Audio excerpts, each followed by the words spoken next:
and welcome everybody. Today I'm going to go over my plans for the Heist League launch, and it involves Righteous Fire. Who would have guessed? I'm still addicted to the skill, but actually the reason for that is because it's the skill I know the best, and I'm planning on doing the hardcore solo self-found race. I'm not sure I'm going to be very competitive. I'm going to try to be competitive, but you know, maybe my wife will give birth and maybe I'll miss everything. But for right now, the plan is to complete as Righteous Fire. I've initially been doing some testing how early I could get it going in a SSF environment, and the answer to that was I could get it going at the first lab. There is going to be some nerfs to Enduring Cry, which Enduring Cry hard carries the sustain for this character, but based on this manifesto right here, just changing the cooldown from 6 seconds to 8 seconds, we're still going to be able to sustain Righteous Fire, I believe, after the first lab.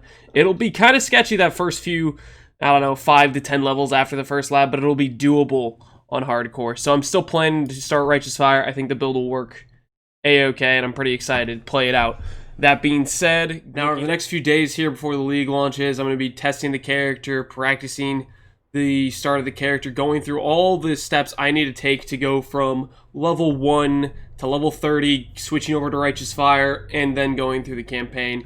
And I'm planning on actually making some videos on the leveling process of Righteous Fire. Often when I make Righteous Fire videos or guides on Righteous Fire, one of the most common questions I have is, how do I do this while leveling?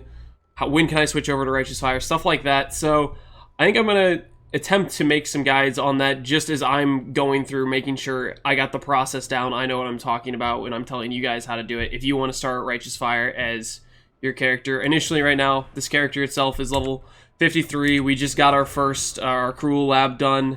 Righteous Fire, the sustain looks like this. We degen to about 2500 HP out of 3k, and then we hit Enduring Cry and we go right back up to full. This sustain's only going to get better as we get more levels and we integrate more various mechanics into the build for some more sustain. But right now it's perfectly fine to go through content. The reality is that a 2500 HP build doing we're in Act 7 now. We're plenty fine, especially considering every single one of our pieces of gear. I'm going to let my Righteous Fire degen me. I'm not going to keep sustaining with Enduring Cry. Every single piece of our gear is rare. It's literally just a rare piece of gear with life on it. And for the most part, it's not even good life. You see crafted 25 life, 32 life on a chest piece. This ring actually is decent, has 66 life, but every other stat is garbage.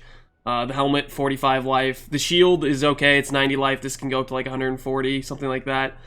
Boots, 50 life, 80 life on the belt. Could be a lot better with a leather belt rather than a rustic sash. And then 40 life on the gloves. Obviously, we're missing a ton of life in the build, which is also a big part of getting Righteous Fire more damage and more one-shot protection. The goal is, since I'm going to be playing hardcore solo self-found, I'm going to be building this character to be super tanky because I'm not good enough to actually dodge mechanics. And so I need my build to compensate for that if I'm going to have any chance at getting to the boss fights like Uber and Zeri, like Awakener. I'm going to have to make my character very tanky to do so. So I'm going to be trying my best to min-max this character for tankiness, but I'll be going over the passive tree and stuff about how you guys could start Righteous Fire. And hopefully I'll make those videos, a couple videos on that stuff in the next few days here before the league launch. So that way, if you want to start Righteous Fire, you'll have some good guides to work off of. Now, these guides I'm going to be making about early progression, starting Righteous Fire on an SSF type of gear. They're going to be in the tree specking is going to be in relation to me playing hardcore. I'm going to end up grabbing a lot more life than I would on a normal softcore Righteous Fire character, just because I'm going for ultimate tankiness. I'm going for survivability. You're going to have to adjust these guides accordingly, or drop life here and there, depending on where you want to pick up more damage. You're going to have to make some choices to change things out, because these builds are going to be specifically designed for hardcore, because that's what I'm playing this build in.